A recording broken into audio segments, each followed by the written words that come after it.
cours d'aujourd'hui va porter sur la création et l'utilisation des modèles de grilles. En fait, les grilles sont considérées comme des clés de répartition. Par exemple, quand nous prenons le cas par exemple de la ventilation analytique, voilà, donc par exemple ici nous avons créé 3 sections analytiques et donc s'il faut répartir une charge d'eau ou d'électricité par exemple, il nous faut créer donc une clé de répartition qui est appelée modèle de répartition, modèle de grille, excusez-moi, qui nous permettra donc de pouvoir ventiler facilement la charge parmi ces 3 sections analytiques. Après, on va enregistrer rapidement une opération pour pouvoir se rendre compte de l'utilité donc des grilles. Par exemple ici je prends rapidement le cas par exemple 605 200, donc c'est l'électricité. 605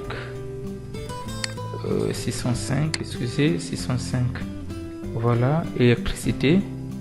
Voilà, donc ici par exemple je prends 100 000 francs. Quand je valide, il m'emmène au niveau donc de la ventilation analytique, de la saisie analytique.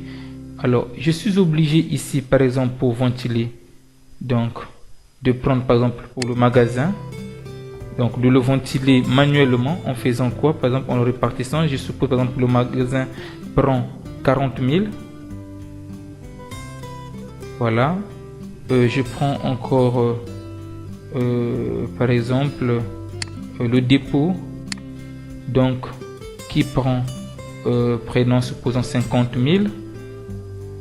Et donc les bureaux, voilà, qui vont prendre 10%. Bon, pas 10%, mais plutôt qu'ils vont prendre 10 000.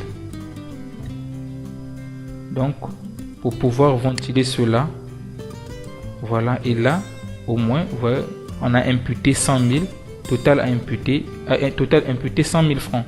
Donc là, pour faire la répartition, nous sommes obligés de le faire manuellement.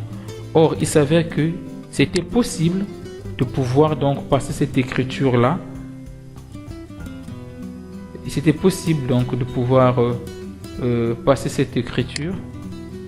Voilà, de pouvoir passer cette écriture sans pouvoir ventiler manuellement donc la charge. Pour cela, il nous faut créer quoi? Il nous faut créer ce qu'on appelle un modèle de grille. En faisant quoi? On vient ici par exemple, voilà, modèle de grille. Et je vais créer rapidement un modèle de grille pour les fournitures de bureau. Fourniture de bureau. Voilà. Et à ce niveau-là, je viens bureau par exemple. Bureau, je mets par exemple, je suppose par exemple que 60% des fournitures seront utilisées au niveau du bureau.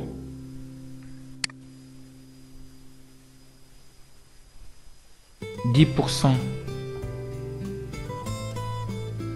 au niveau du magasin et les 30% restants au niveau donc voilà, au niveau du magasin. Voilà, donc 60% au niveau du bureau, 10% au niveau du dépôt et 30% au niveau du magasin.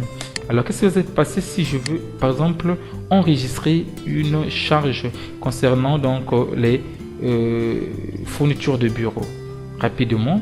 Donc si je mets 605 500 qui concerne les fournitures de bureau, vous allez voir que si je mets par exemple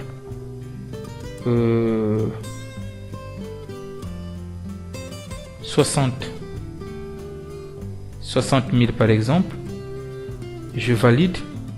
Ici il suffit que je vienne prendre, appeler une grille, je valide et automatiquement la répartition est faite par rapport à la grille que je viens de créer. Voilà à quoi sert une grille de répartition.